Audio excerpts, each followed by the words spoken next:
थोड़ा और ज़्यादा।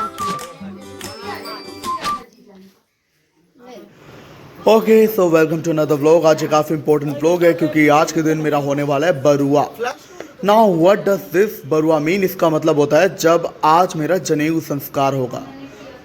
वैसे तो ये जनेऊ संस्कार हर किसी का होता है, लेकिन आजकल सिर्फ ये ब्राह्मणों तक ही सीमित रह गया है, और वो भी शादियों के समय में। हालांकि पहले बचपन में इनका ये जनेऊ संस्कार किया जाता था और ये शिक्षा ग्रहण करने जाते थे तब ये जनेऊ संस्कार होता था, लेकिन आजकल ये सिर्फ शादी के समय में हो रहा है। और हम इस दौरान ब्रह्मचर्य का पालन करते हैं सिर्फ एक दिन के लिए। तो ब्रह्मचर्य का पालन करते हुए आज मेरा ये जनेऊ संस्कार होगा। उसी की सारी विधि चल रही है। कन्याओं द्वारा पानी अर्पित किया गया। शुरुआत में जो आपने देखा, ये अभी भी देख पाओगे आप, कन्याएं मुझे जल अर्पित करती हुई।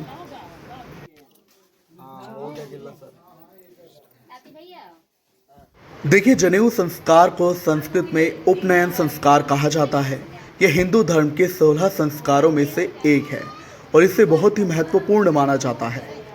जनेऊ, जिसे कि एक पवित्र धागा और संस्कृत में यज्ञोपवीत कहा जाता है, इसे कंधे पर धारण किया जाता है।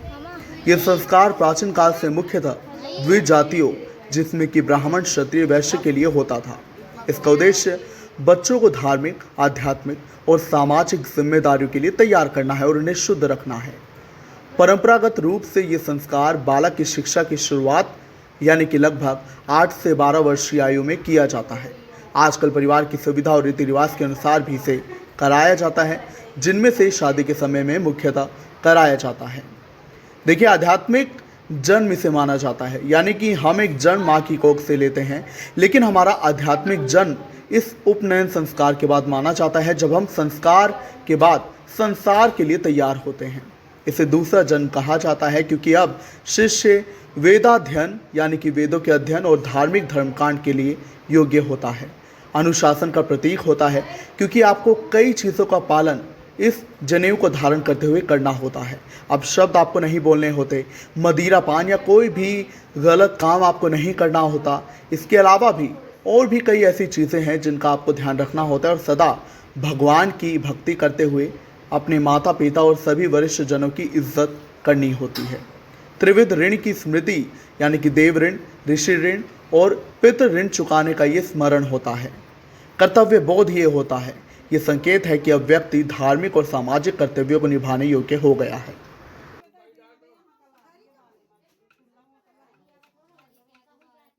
Okay, so now coming on the visuals कि जैसे विजुअल्स है उसके हिसाब से आपको बता दूं तो अभी यहाँ पर जो नाउन है, नाउन एक जात होती है यानी कि नाई। तो अभी नाउन जो है ये मेरे पैरों में एक आल्टा लगा रही है और भी कुछ ऐसी विधि है जिसे वो कर रही है। और साथ में ये जो घर की औरतें हैं माँ समान, वो इस साड़ी के पल्ले को यानी कि एक ऐसे छाता मेरे ऊपर बनाया हुआ है, ऐसे एक छत।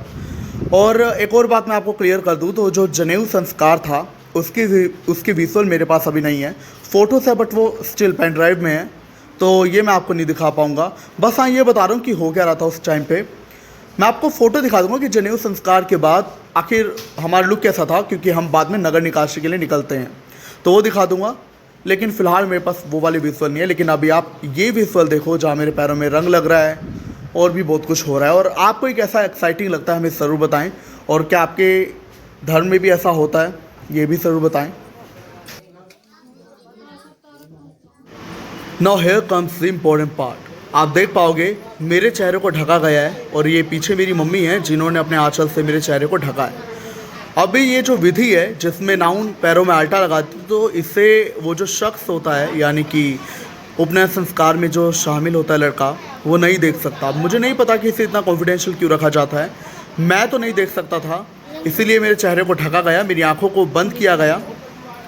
और I tried to ask about it and I tried to define about it. Also I tried to get more and more info about it कि क्यों ये किया जाता है, why is it done, कि ऐसे चेहरा ढका जाता है, बट नहीं मिल पाई जानकारी। प्लस ऑलरेडी मुझे कम ही बोलना था इस वाले टाइम पे, तो दैट वाज ऑल। अब जो भी मैंने आपको बता दी कि एक रस्म ये भी होती है, तो बस अब मेरे पैरों में आल्टा लगाया जा रहा था, उसी की जानकारी थी। तो अब आप ये ना सोचना चेहरा क्यों ढका मेरा, कहीं कोई और तो नहीं बैठ गया। हटो थोड़ा सा। हाँ गाओ यार। और कोई सेंटर का आ जाओ। ये कगरा माई माई है। ये कगरा के बंदा ले।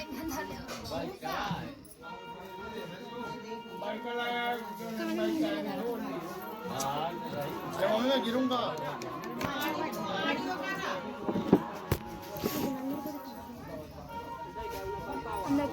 नहीं तो हम नहीं बन रहा फिर इस तरह तो अंदर इधर से जाएगा तो ऊपर को पैर चढ़ा के बैठना है वो वाला पैर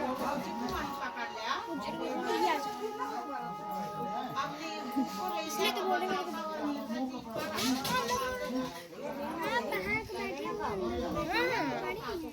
यही तो बोल रही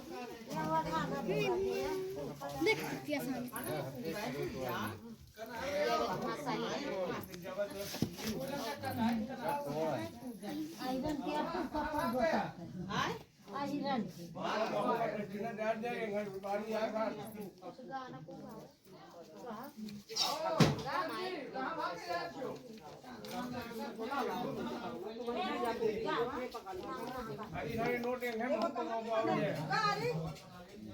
तुम नहीं गलती से आनी मगर के नोट पहले बोलता जे वो भाई दे तो मामा भाई ने बाबा होते होई गयो देखा पर माई से कहा तो मामा से पहले मुझे क्या मैं ये थैली ले भाई तो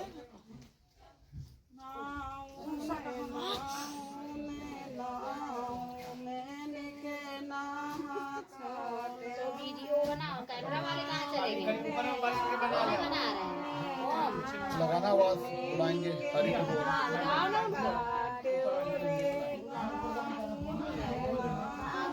दिव्या हाँ बना रहे हैं हम वीडियो। अरे वो कैमरा वाले आ गए वो भी। वो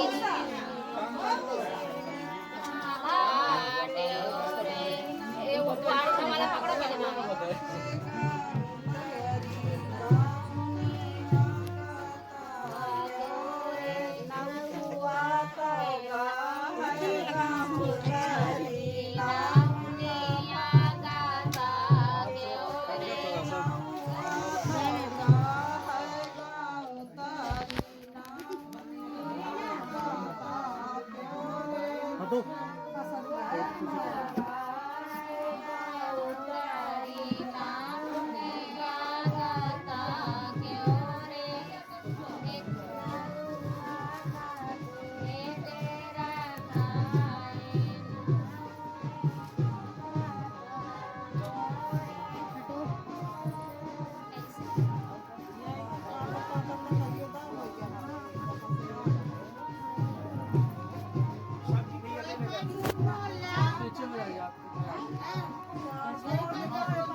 और लंबी वीडियो ना बना फिलहाल रोक दे कुछ नया हो तो बनाइए।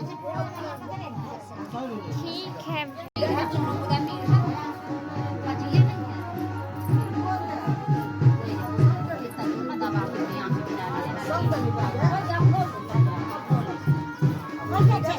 हो गया मम्मी के साथ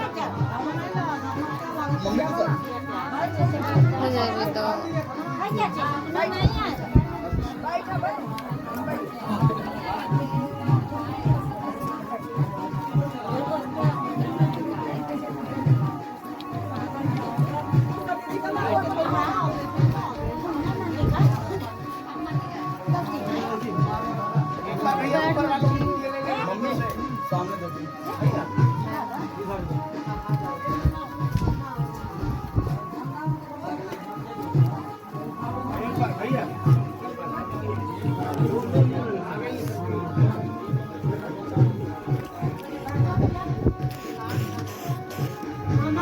इतने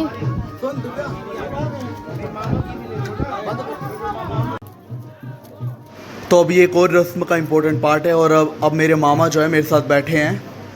कुछ ऐसे संकल्प ही किया जाता है, जल छोड़ा जाता है और इस जल को पीना होता है मामा को। मतलब कुछ ऐसे इम्पोर्टेंट होता है, मुझे यार इतना याद नहीं, बहुत सारी क्योंकि रस्में थी तो मैं याद नहीं कर पाया इतनी सारी, बट ओके। और बहुत लंबा है आई नो व्लॉग, बट क्या करूँ मैं रिकॉर्डिंग नहीं कर रहा था।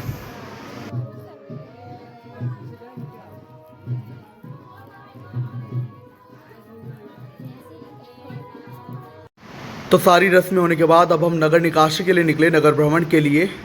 तो हमें पैसे भी मिले थे भिक्षा में, क्योंकि भिक्षा दी जाती है, लेकिन वो सारे पैसे बुआ और पंडित जी ने ले ली। कहते हैं उनके ही होते हैं, उनका हिस्सा होता है।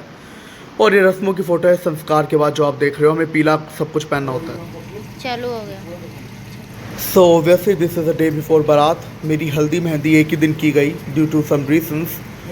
रात को सारे सो गए थे, तो हम 3 लोग, यानी कि मुझे मेहंदी लगाने वाली मेरी 2 बहनें और मैं खुद, बाकी सारे लोग सो गए थे। लेकिन हल्दी की फ़ोटोज़ वगैरह बहुत बढ़िया हो गई, कैमरामैन कर गए थे। बट अभी मेहंदी का मैं आपको दिखा रहा हूँ। तो फाइनली अब आप देख पाओगे मुझे मेहंदी जो है ग्रूम मेहंदी लग चुकी है। और ये डेकोरेशन में आप देख पाओगे, तो हल्दी तो हमने कर ली थी, मेहंदी भी आ गई थी, लेकिन मेहंदी लगाने में देर लग गई। अप्रोक्सीमेटली में 1-1.5 घंटा लगा है। और इस वजह से अभी हर कोई सो गया और माहौल आप देख पाओगे कैसा है। बट अभी करीब से मैं आपको दिखाऊंगा मेरी मेहंदी पहले है कैसी। This side is very brilliant. अब चूँकि ये सूख चुकी है, तो इस वजह से आपको थोड़ी मैसी लग रही होगी, but now it's very beautiful. इधर मेरी वाइफ का नाम है, इधर मेरा नाम है। और ये इन्होंने जो है हवन कुंड बनाया, जहाँ पर अग्नि होती है। बाकी ये पैटर्न्स हैं। अब ये स्पेशल साइड है, बैक साइड। यहाँ ब्राइड की फ़ोटो है, मतलब फ़ोटो नहीं, मतलब ब्राइड ड्रॉप की है, यहाँ पे ग्रूम ड्रॉप की है। And that's how it is very beautiful. जिसे लगाने में इन 2 लड़कियों ने, दिव्या एंड खुशी, बोथ आर माई कजन्स, बहुत मेहनत की, बहुत देर लगी है। और मुझे भी लगी है डेफिनेटली, पर मैं तो मेहंदी लगवाता, मेहनत इनकी है। And you can see the result. और आप क्या कहोगे हमें कमेंट्स में ज़रूर बताओ। तो भाई देख लो एक और तस्वीर। मेहंदी लगने के बाद 12 बज चुकी थी और मैं बहुत थका पड़ा था, नींद बहुत आ रही थी, तो मैं सो गया था। लेकिन तभी आधी रात को भयंकर तूफान आता है। कैमरा पर आप देख पाओगे कितना भयंकर ये रहा होगा। तगड़ा तूफान और बारिश आई, बट मुझे नींद इतनी आ रही थी कि मैं अपनी धोती ओढ़ के सोया हुआ था। और बस मैंने रिकॉर्डिंग इससे शुरू की, नींद तोड़ के, ताकि बस रिकॉर्ड कर पाऊँ। अदरवाइज़ मेरा कुछ खासा बोलने का मन भी नहीं था, थका बहुत पड़ा था। और इस तूफ़ान ने रंग में खलल नहीं डाला, मस्ती में खलल नहीं डाला, क्योंकि बाद में आया सब कुछ होने के बाद। पर भयंकर तूफान था। Okay that's it for blog. बताओ क्या कहोगे।